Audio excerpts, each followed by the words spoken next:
Thanks for joining us again on the Building HVAC Science Podcast. We talk about building science, we talk about HVAC. In this episode, Eric Kaiser is joined by Robert Bean, who's an ASHRAE Distinguished Lecturer and a renowned expert on indoor environmental quality, IEQ. Together, Robert and Eric explore the intricate relationship between architecture, thermal comfort, and HVAC systems. Robert shares insights from his extensive travels, observations of traditional architecture, and key lessons from his work in designing high-performance buildings. Robert is back again after a long hiatus. Robert was on the podcast in episode 4, and this is now episode 203. Some of the interesting topics discussed include the critical distinction between energy efficiency and human comfort, emphasizing discomfort often drives energy use. Think about it. It really does. And then the foundational concept, which I really applied as I was looking to design the home that we live in now, is the concept of mean radiant temperature and operative temperature and how they affect perceived comfort.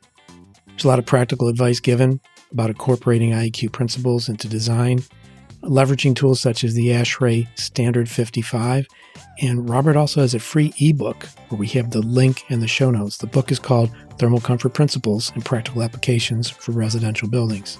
And there's also the Center for Built Environments Thermal Comfort Tool, also linked in the show notes. Okay, enough of me talking about this. Let's get into the material and the topic of why energy isn't the problem, exploring thermal comfort and IEQ with Robert Bean. Hello, everyone, and welcome back to another episode of the Building HVAC Science Podcast. Eric Kaiser here today.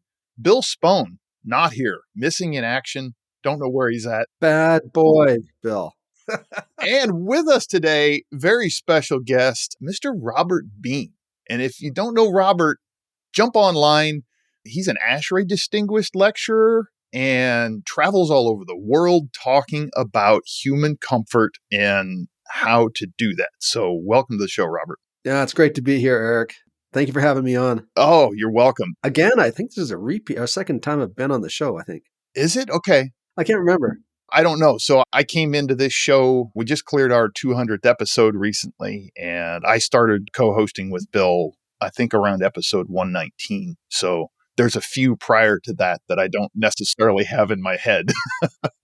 Yeah, you guys are ambitious, man. One a week, that's pretty good. It's been a lot of work to do that and keep up with it, but it's also a lot of fun, and hopefully we're helping people out there in the industry as well. Without a doubt. I think that's one of the cool things about podcasts, particularly with this level of knowledge and skill that the people that you interview, the people that we interview on our podcast, and other people that are doing it, is that the knowledge is getting spread out, and hopefully society as a general is listening to this stuff because you can learn so much. Oh, it's crazy the amount of information that's out there today that we can learn from podcasts and listening to people and hearing and really learning from other people's experiences. I often say that learning from other people's experiences is the cheapest lessons I've ever gotten. I can't remember where it was. We were listening to somebody talk about learning, and it was about pilots. Pilots don't want to learn from other people's mistakes because you only get to learn one lesson, right? Yeah, depending on how bad that mistake is. My youngest son, he's a skydiver, but I mean, not just a skydiver. He does the wingsuit flying. Oh, that looks like fun. Yeah, that's about the most extreme you can get. And yeah, you don't make too many mistakes when you win. You get one or two chances and that's it. Your career is over. And so is your life. That does look like fun, though, just cruising down through some of those canyons and stuff. Yeah. Totally. You mentioned a podcast. You co-host the Edifice Complex podcast, right? Yeah, with Adam Muggleton. That was his brainchild, and he asked me to join him in his little adventure. And it's amazing what happens over a beer in a pub somewhere. I'd known Adam a long, long time, and I can't remember. He was at one conference in the same city that I was at, and he just called up and said, hey, let's go grab a beer, and the rest is history. Awesome. It's a lot of fun. I've had a blast doing this one with Bill. And Bill who? Oh, yeah, the guy that was supposed to be here today. Yeah. He's not here today with us. Oh, we love you, Bill. When he listens to this, I'm probably going to get in trouble. But anyways, it'll be all right. It's okay. Blame it on me. So you've had quite a year in 2024 traveling around and talking about human comfort and how to really achieve that in the real world. You want to tell us a little bit about what you've been doing? Yeah, that was a huge adventure. And an adventure is the only word to use. We were gone 3 months, 5 countries, 8 airlines, 16 flights, and I think 32 different locations that we stayed at. And you talked at every one of these or presented at every one of these places? No, we presented at 4, 5 different cities over that time. So normally if I get overseas and I'm doing lectures, I'll just jump into the culture, whatever I'm in. So I'll stay for a couple of weeks and we'll just engage. And that was one of the huge opportunities that I had, was to be able to just see some of the vernacular architecture, the architecture that's thousands of years old. And the principles that they used back then, of course, they did it without refrigerations and they managed to survive in really hot climates. And I'm thinking to myself, while I'm traveling through Oman and Indonesia, Philippines, Vietnam, that these people today can manage to be comfortable in very extreme climates. And we seem to struggle here in North America. And it's the architecture. Always starts with the architecture. Always, always, always. People always focus, well, thermal comfort is HVAC. Well, no, stop that. Stop that nonsense. It starts with the land. It starts with the geometry of the building, the orientation of the building, the enclosure, the interior systems. And then and only then does it start with mechanical systems. And if you look at these buildings that are thousands of years old, they didn't have mechanical systems. There was no refrigeration. They used the materials that they had within the grasp of their travel, which was usually on a donkey or a horse or their own foot traffic, and they brought it back to their communities and buildings. So we can learn a lot from dead people. Dead people have lots of information. We shouldn't trust people who are alive today. We should trust the dead people. Let me see if I can interpret that a little bit. Are you saying that if you build a giant wall out of glass and you set people in front of it, that they might not be comfortable all day long? You might be getting close to that, Eric. Go figure. It's just wanted to ask the question. Yeah, and it's funny because I was in Mazatlan in December. I was there for 5 weeks, and we're walking down the beach that we were down there with, and you're looking at the old traditional Spanish architecture, which are like 3-4 story buildings, arches, shading, balconies. Everything's there to control the solar load, light colors, so your buildings are white or yellow or something like that, low absorption colors. And then you see the modern American style architecture. It's this building that's 30 stories tall and it's all got a glass front facing the ocean and no balconies to clean the glass. You know, after a couple of years that's just going to be a huge mess, all that salt water spray on it. And it's just, yeah, you just shake your head. And then you keep walking down the beach. I got photographs of this. This is actually cool. You see all the Spanish style vernacular architecture, which works. It's worked for hundreds of years. And then you come across this one hotel and they've slapped on these air conditioners on the side of the building, like beachfront property. And you look up like whatever, 20 stories times however many units are across. I think it must have been like 12 units times 20 stories. All of this mechanical acne on the side of this building. And it's like, people, really? Really? This is modern design? Like, come on. Yeah, I think we somewhere lost our way with the whole form follows function. We tend to design a lot more for form than function these days, unfortunately. Or maybe the function is that we're focusing on is not comfort. But yeah. People are going to look back, if you put yourself a couple hundred years in the future, and they're going to look back at the generation of refrigerant technology, and they're just going to shake their head and go, idiots. Idiots. Like the refrigeration, as good as the technology has in terms of protecting medicines to make sure medicines don't get warm and we can preserve them. There's lots of good things that refrigeration did.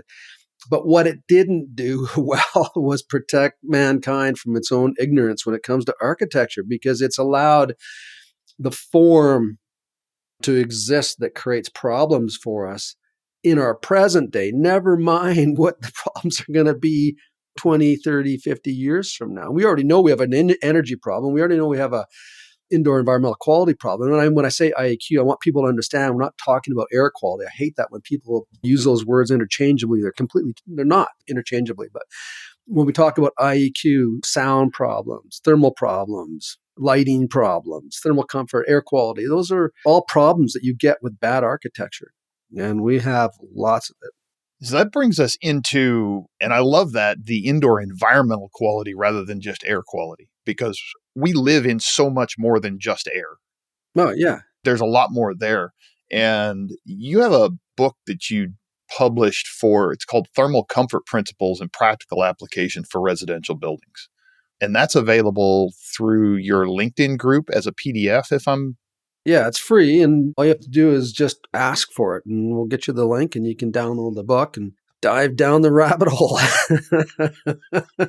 And for the listeners out there, I believe it's a 165-page rabbit hole. It is a deep one, but man, there's a lot of information out of that book. When I first got it, I did quite a bit of reading into it, and I'm sure that I still haven't absorbed everything out of it that's possible. But you talk about 6 principles of indoor environment quality in there, correct?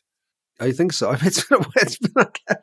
I don't have the luxury, unfortunately, going back into reading a lot of the stuff that I've written, but that'd be actually kind of an amusing thing to do, is go back and say, well, how much of that stuff is still... But it doesn't surprise me that there were 6 principles. I don't remember what they might have been, but... Because what they're listed in here is vibration, odors, lighting, sound, air, and thermal. So all of the IEQ principles, yeah. And basically, if you think about your own bodies, how do you interact with the indoor environment? Or it doesn't even be the indoor environment, the environment around you.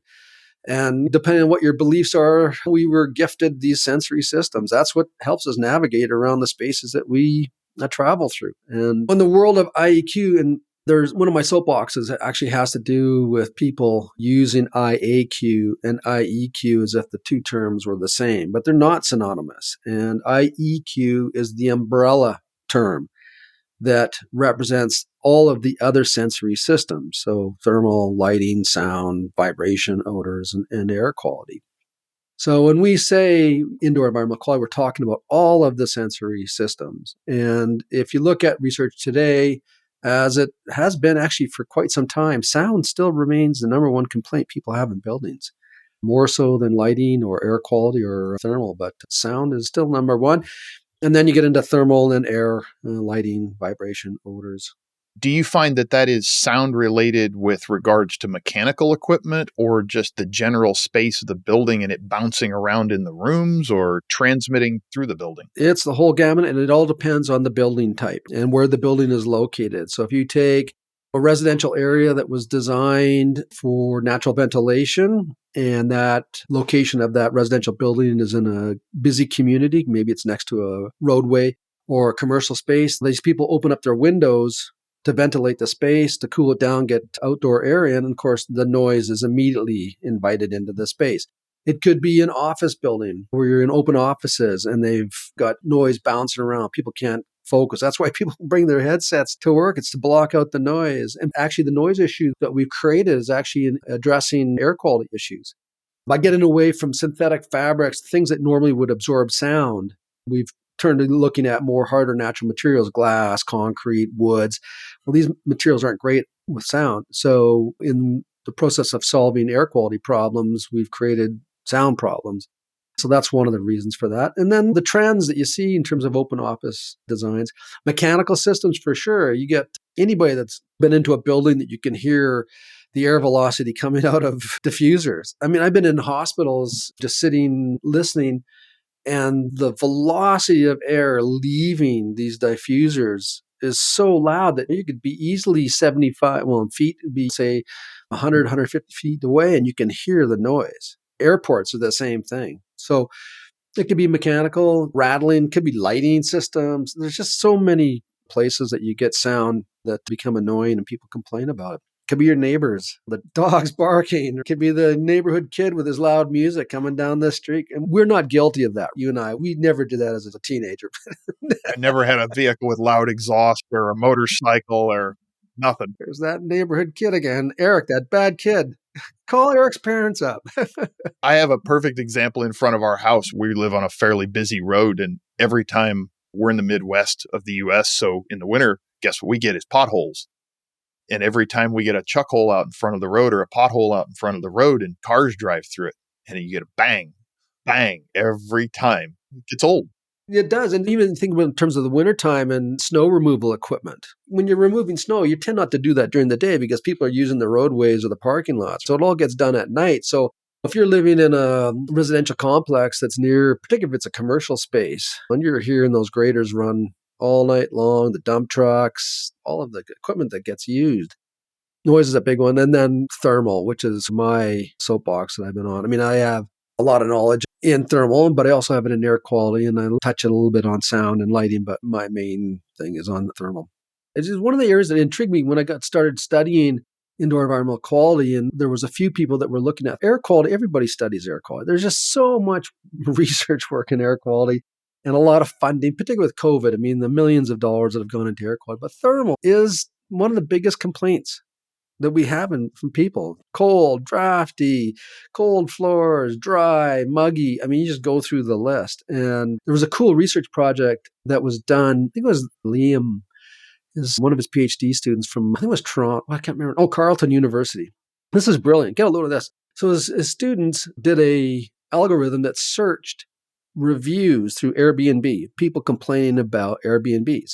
And then from that, they made a list of things that people complained about. And the things that people complained about were environmental things, smells, lighting, sounds, thermal, all of that. And so it was a really good way to get an assessment of residential construction in Canada. This particular one was done in Canada, because those Airbnbs represent construction practices over however many years, the inventory of buildings that were assessed, and environmental issues was the big thing. Wow. That's a pretty telling study. And having stayed in a couple of Airbnbs, I can appreciate that. Yeah. There's some challenges out there, but also going into regular everyday houses. There's a lot of challenges in houses with new houses, existing houses, because a lot of new houses, people don't want to see things. They don't want to see registers. And the majority of new buildings today are new single family or even multifamily houses or forced air systems, which becomes a challenge to keep people comfortable if we mess things up when we're designing that or installing it. We talked earlier before the show got started in terms of the big problem we have is not so much the newer buildings, although there's challenges there too, but it's the inventory of existing buildings that we have. And people, if you go back into the book, one of the things I did in the book was actually researching, looking for quotations from authorities like the Rocky Mountain Institute and other organizations that had done studies on thermal comfort. And it was people saying, when we're going to renovate or restore our house, it's because it's uncomfortable. Thermally, it's uncomfortable. And we're trying to fix it. And the common denominator there was people weren't doing it because of energy problems. They were doing it because of thermal comfort problems. And that just fed right into my whole message that the problem is not energy. People don't have energy problems. I'm going to repeat that for your audience. People do not have energy problems. They have comfort problems. Energy is the scorecard, but the root cause of that is actually people saying, this is miserable. I'm living in a crappy environment. That's why I'm using energy. If we fix why people experience discomfort, that solves the energy problem. If we just focus on energy, I think it was Sam Raskin said that, I'm trying to remember the quote. He was talking about building energy programs, the graveyards that are populated with programs that have failed to motivate people to change their environments. And yeah, of course, because people don't have, like I said, energy problems. They have thermal comfort problems. If you talk to them about what they can do to fix the discomfort in their spaces, you probably will have a much higher success ratio. And I take that subject to task in the book. Amongst a number of other issues, one of them is manufacturers that use in their marketing of their product messages like buy our widget X and you'll be more comfortable. But they don't say you'll be more comfortable. They'll say your home will be more comfortable. And my response to that is that people do not sense the heat loss or heat gain from the spaces they're in. They sense the heat loss and gain from their skin. That's what they sense. And so when people say, well, you put in our heat pump and you're going to be more comfortable or the space will be more comfortable, I kind of take a huge issue with that because you don't know that. You don't know that a device, whether it's a zippy thermostat or a zippy heat pump or whatever it is it's going to be, you don't know that person's going to be more comfortable unless you understand how they experience discomfort. And we have that massive problem in society, both from a technical point of view and a social point of view, that people have somehow equated 72-degree air temperature as a proxy for thermal comfort. And I like to say that's like saying baking soda is a cake. Like you're missing all of the other ingredients. So we have to get our heads out of our keisters and start to understand air temperature is not a proxy for thermal comfort, never has been. And yet when it comes to complaints, people will always point at that little thing on the wall and they'll say, yeah, but let's explore this. Like what in fact are you experiencing here? And are you experiencing the same thing in all the spaces or just this space? And oftentimes, I don't practice anymore, but when I was practicing, if we were doing forensic stuff, we never started with the mechanical systems. That was the last place, always the last place. Because more often than not, the experiences they were having, particularly in cold climates and even in hot climates had to do with mean radiant temperature, drafts and cold floors, that type of stuff. And it was the fenestration systems, the glazing systems, and the window-to-wall ratios were way too high. The performance of the glass was way too low. And what happens, and this is actually another interesting study that was done out of the University of Toronto, when they looked at low-income housing, multi-story, multifamily, low-income housing, and the discomfort and the air quality problems that these people were experiencing. What happens in the low-income families, buildings, is the density per square foot goes up. So in other words, instead of having maybe a apartment was designed with 2 bedrooms, and at most they would anticipate maybe 3, possibly 4 people in these spaces. But oftentimes what happens is no longer is it 4 people. It could be as many as 6 people in these spaces. So what happens is that people get pushed to the perimeter. So beds get placed right up against the glass. The couches get placed right up against the glass. And so now when you're talking minus 20 degrees Celsius, all of a sudden these people are right up against the glass. And so their experience of that space is completely different than if you're 10, 20 feet away from the glass. And you can imagine what it's like to be a small child with your bed up against the glass. Maybe if you're lucky, double pane, minus 20 degrees C, 6 people in a room. When the moisture level goes up, condenses on the glass, and now you got moisture on the sill, and then you get mold. So now these people are not only freezing their asses off, they got to breathe in bad air quality. It's a mess. And there's lots of buildings like that. Well, that's a cold climate example. Look at the hot examples too. How many people, Vancouver's a good example. A couple of years ago, there was I'm trying to remember the numbers. Don't quote me on this exactly, but it was something like 580 people died during a heat spike. And it's for a number of reasons, a lot of social reasons, inability for first responders to get to these people.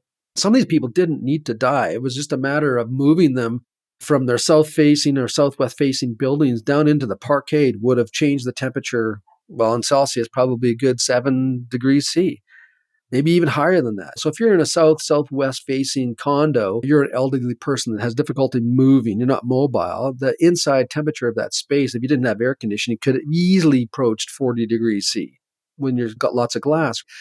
Well, if we could have moved those people out of those spaces, at least for a few hours, down into the parkade, right, which is a lot cooler in temperature, we could have saved those individuals. So we don't think about that. And again, going back to architectural design, if I was teaching a class in architectural design today, it would be about creating safe spaces for people that are occupying those buildings, particularly in high temperatures. That there's no reason why we can't design courtyards on the north side of a building that are below grade, provide elevated air velocity with fans. And it could be easily 42 degrees C on the south side of the building, but on the north side and the below grade with fans, completely comfortable. You mentioned a couple things in there I want to dive into a little bit deeper. And you talked about that 72 Fahrenheit number, which equates to what, 25-ish C? 21, 22, something. Okay, 21, 22 C. Yep. My brain doesn't convert that perfectly all the time. I was close. Anyways, do you think that that is an assumption? Because you mentioned something else called mean radiant temperature, and I'd like to get into a little bit more of that. But do you think that 72-degree air temperature is an assumption that if the air temperature is that all the surfaces in the room would be that same 72 degrees, which would be, by most measurements, pretty comfortable if that was the case? And we actually make allowance for that in the standard, ASHRAE 55 thermal environmental conditions for human occupancy. But the only way to assess that is to actually do the math. Like you have to actually do the calculation. And when you have relatively, I would say, transitional to terrific buildings. So I'd categorize buildings as terrible, traditional, transitional, and terrific. And when you look at terrible buildings or traditional buildings, these have loads in very cold climates that exceed like 30 BTUs per hour per square foot.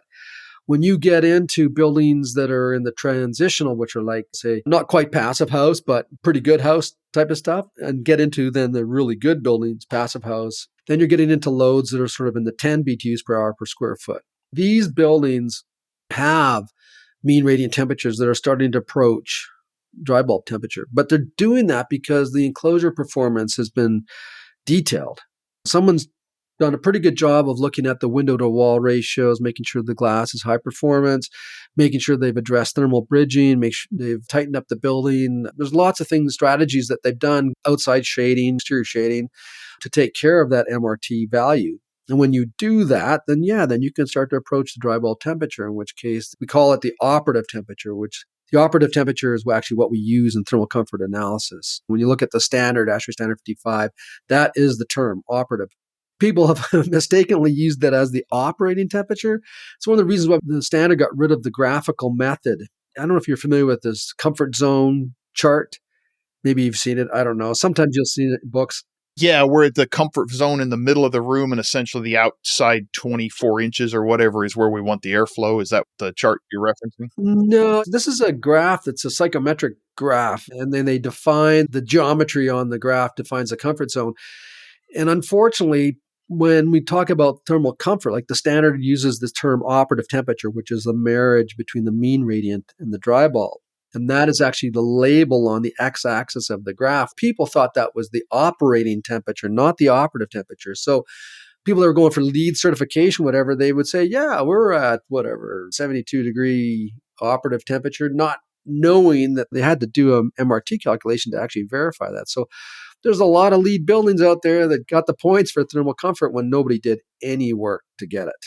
And we've since removed that. The committee that is responsible for that, SSPC 55, there's a number of people on that committee, and that graphical method has actually been removed from the standard and requires people now to do the analytical method, which means you got to do the math, or the adaptive method, which also requires math. So we're forcing people, not forcing,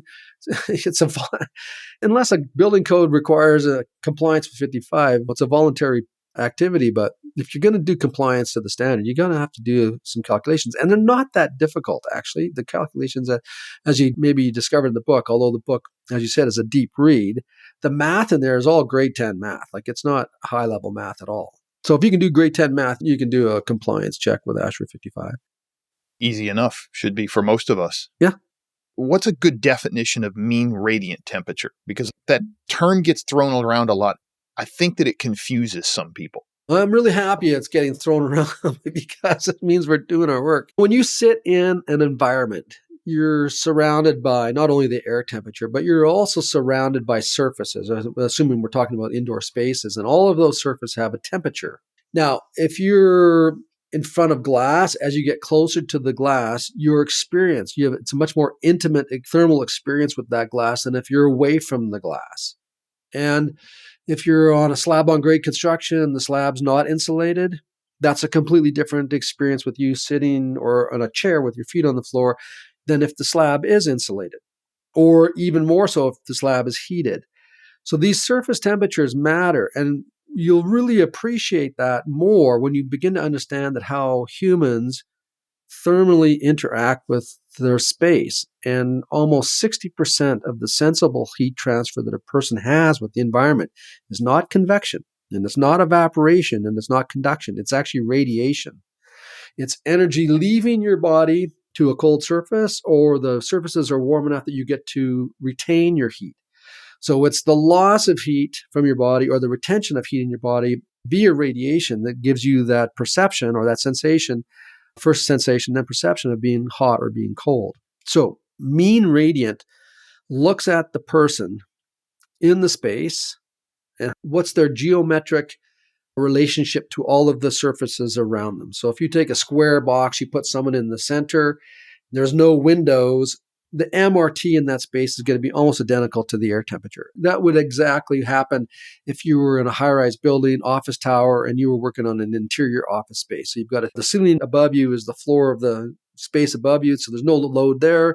Same thing with the floor that you're standing on, there's a space below. So there's no influence from outside that would affect the surface temperature. So it's going to be at room temperature. But you take that same individual and now you move them to the exterior of that space, particularly if it's got lots of glass.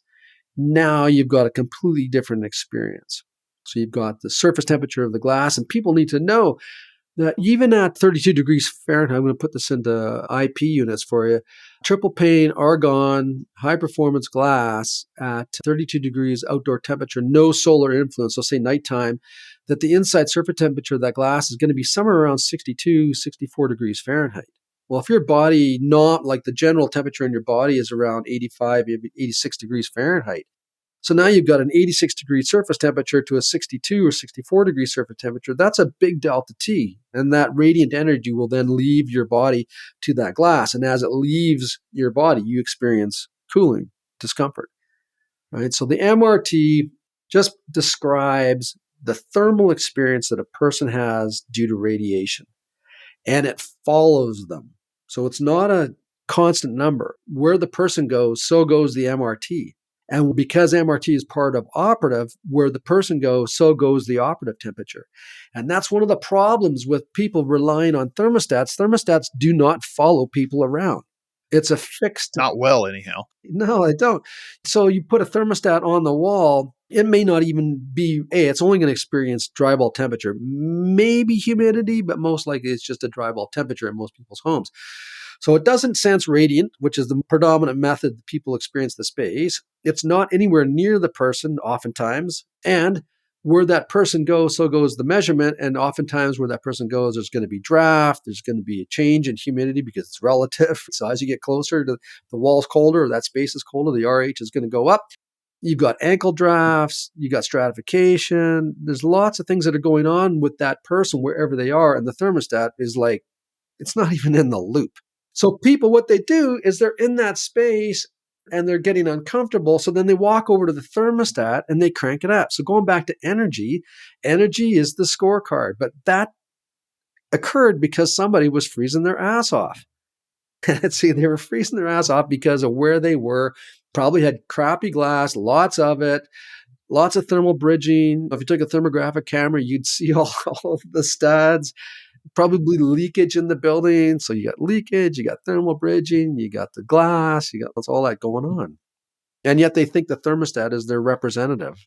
It's not. Yeah. And then we go back to what you mentioned earlier about people in rooms and our tendency to shove things against the outdoor surfaces or the exterior surfaces in those rooms. And we block the airflow. And the airflow is what's supposed to be conditioning those surfaces. Yeah. So just a little sidebar here. So in my experience, like when I got out of school in 1983, up until the time I retired in 2019, I never designed a forced air system. Not one. We used air all the time for air quality. So we had dedicated outdoor air systems. So for dehumidification, humidification, particle filtration, elevated air speeds for cooling, that type of stuff. But all the air that we ever put in a building was for air quality, never for thermal comfort. Everything we ever did for thermal comfort in my practice was always radiant heating and cooling. That comes as a surprise to a lot of people. We occasionally would use air as a secondary stage on a mechanical system. So if we got into really custom homes where they had really large loads, which occurred probably against our recommendations, but we're forced to come up with a secondary system, then we would use that. But for the most part, we never used air. So anyways, going back to your discussion, yeah, if you're doing forced air systems and your distribution was a floor register diffuser and you're covering that up, well, now you've disturbed the patterns. You've disturbed what I would call the motive flow, the motive effect in that space. You've changed it. So couch blocks one or two diffusers, registers, and now you're no longer blowing the air across the cold surface and it's coming out the bottom of the couch if it doesn't have a skirt around it. Yeah. Well, it's interesting because, again, this actually brings up another good point. When you get into high-performance buildings, like particular passive houses or the R2000 ecosystems active, there's lots of them out there, right? But these are really low-load buildings, even in cold to very cold climates. The need to actually have air distribution at the perimeter is less. In fact, in some cases, it's not required. You can actually distribute the air within interior spaces off interior surfaces rather than the exterior, because the exterior is taken care of through the performance of the architecture. Interesting. I've been reading recently, and this podcast will come out a little bit later, but recently we've had a lot of fires in California, and I've been reading a lot about some of the houses that have survived through that and how the passive house can actually help with that. And hearing more about that thermal comfort, it's something I want to dive into more in the future, I think, to learn more about that and bring some more onto this show, I hope. Yeah, there's a lot of strategies that can be used to prevent fires from taking hold of a building. And just for the siding, unvented, there was a guy that came, I can remember reading the article, and they were talking about the common denominators of houses that survived. And one of them had to do with the combustibility of roofs and siding, vented attics versus unvented attics, even looking at the landscaping to make sure that the perimeter of the building around it didn't have combustible surfaces. So all your hardscapings weren't stuff that was going to burn. One of the other things that was interesting was how many people that had pools, access to thousands of gallons of water. All kinds of water and couldn't use it. And couldn't use it. You would think if you're in an area that was prone to fires, and we are in Canada, we have as many problems, not to the extent that this California one is devastating. I mean, that's just terrible what they're going through. But we've had entire communities wiped out by forest fires. Hopefully that's a lesson for property developers that are in these areas and for, again, architecture. And it's things like even sprinkler systems. Once an attic catches on fire, once the roof is on fire, it's over. So the sprinkler systems, yeah, okay, it might slow the fire down, but it's not going to stop that. Once that roof comes in, you're done. Vented attics are essentially a chimney. So it stands to reason that a vented attic is going to suck stuff in the bottom, take the fire right up in there, and it's adding more oxygen to it because of more airflow. Yeah, it's going to grow. It's going to grow fast. And people need to remind themselves that when you talk about a chimney and airflow entering the attic space, well, in a fire, you got sparks in that airflow. There's live timbers in that airstream. So you're basically, you can just imagine what happens. It just gets pulled in, all that live timber into the attic that's dry. It just poof. It's a tinderbox. We're getting close to the end here, but I want to touch on one thing, and you've talked a little bit about ASHRAE Standard 55. Where are some resources that people can learn, aside from reading the standard, learn how to apply those things to structures and take those lessons and really use them every day? Is your book, The Thermal Comfort for Residential, is that a good book to do that from? I would go there first, mainly because it addresses the residential marketplace, but the principles are the same. I mean, if you take somebody who's visually impaired, they don't know whether they're in a church or in a home. So the principles apply. It's human factor design, but that would be a good place because we talk about in the beginning of the book, like why we have such illiteracy in the subject. And there's huge illiteracy. It's like less than 1% of practitioners, something like 1.5% of practitioners can actually do a compliance check. That's just not good. That's got to change. We talk about that, and then we get into the role that architecture plays, enclosure design plays, interior plays, and then we get into mechanical systems, and then we talk about how to apply the standard. So I would go there first, and they can get that by joining. We have a LinkedIn page just for that book. So if you put in the show notes the title of that book, or even the link to the LinkedIn page, I'll put a LinkedIn page link in there. They just need to just send me a message. Robert, please send me a link to the book. That would be the first place. And then the second place is that the Standard 55, you can get read-only versions through the ASHRAE website. But I would do that with the thermal comfort tool that is published on the Center for the Built Environment's website. So the CBE, Berkeley University, were responsible for the code for the ASHRAE 55 compliance check.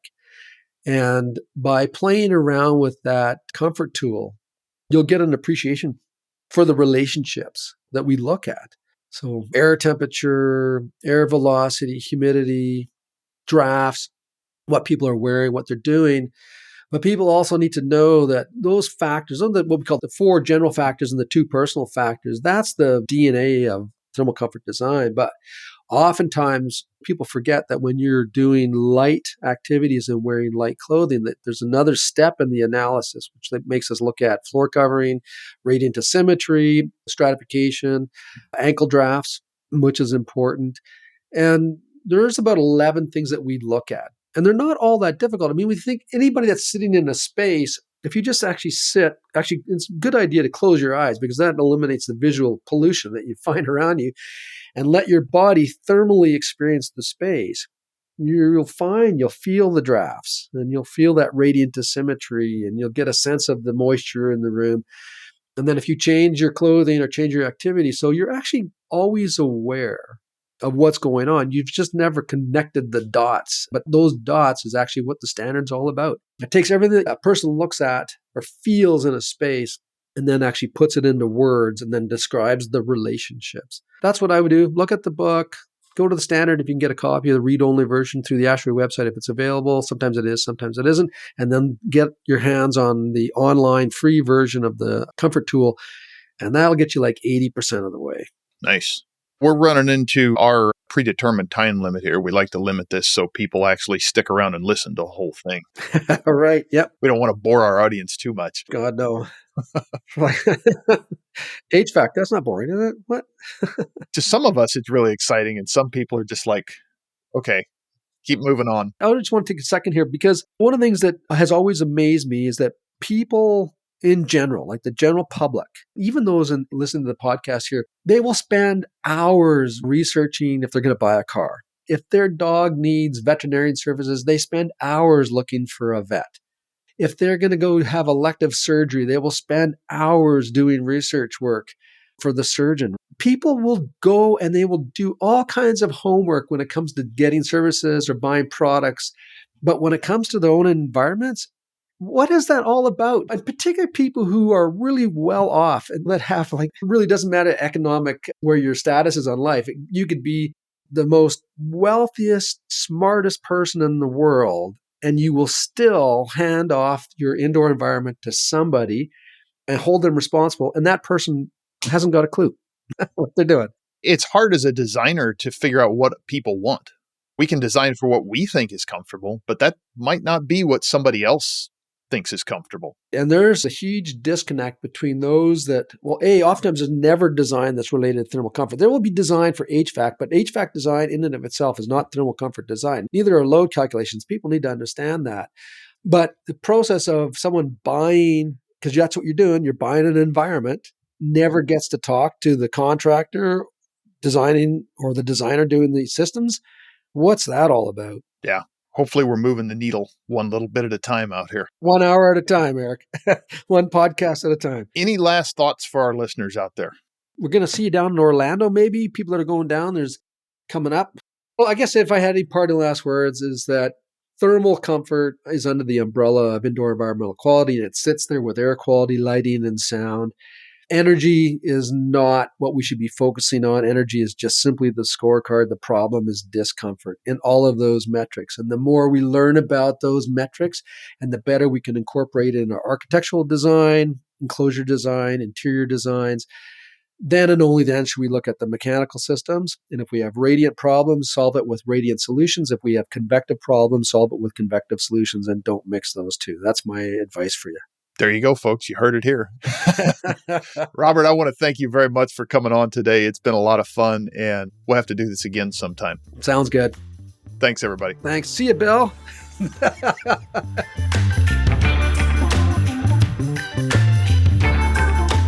Well, thank you for listening through this podcast, talking about thermal comfort and why energy isn't the problem. If you like what you heard today and have not subscribed to the podcast, please consider doing so by typing Building HVAC Science into the search bar of your favorite podcast. Or you can ask Alexa if you care to. And if you weren't aware, we publish on a number of locations, including Apple Podcasts, Amazon Music /Audible, Odyssey, Deezer, iHeartRadio, Pandora, Player FM, Spotify, and Radio Public. If you have any questions or want to suggest a topic or just wish to engage a little bit, you can reach out to us at marketing@truetechtools.com. If you're interested or in the market for any tools or test instruments mentioned in our podcast, you can look at what we carry, TRUTECHTOOLS.com, True Tech Tools. You can use the offer code HVACBS for a nice discount. The Building HVAC Science Podcast is a production of True Tech Tools Limited. In full disclosure, I'm the owner of True Tech, and Eric Kaiser works for us as Industry Engagement Manager. And the opinions expressed are those of my guests, my co-host, or myself, depending on who is speaking, of course. I want to thank you for listening to this podcast, and we hope to have you come back again to listen to more of our guests, more topics that we cover, We got a really good feedback from our 200th episode just a couple ago. A lot of reactions and congratulations on that. We appreciate every last bit of compliments and praise that we get. And we just try to keep doing a good job in delivering you more timely information on the topic of building HVAC science. Until next time, take care.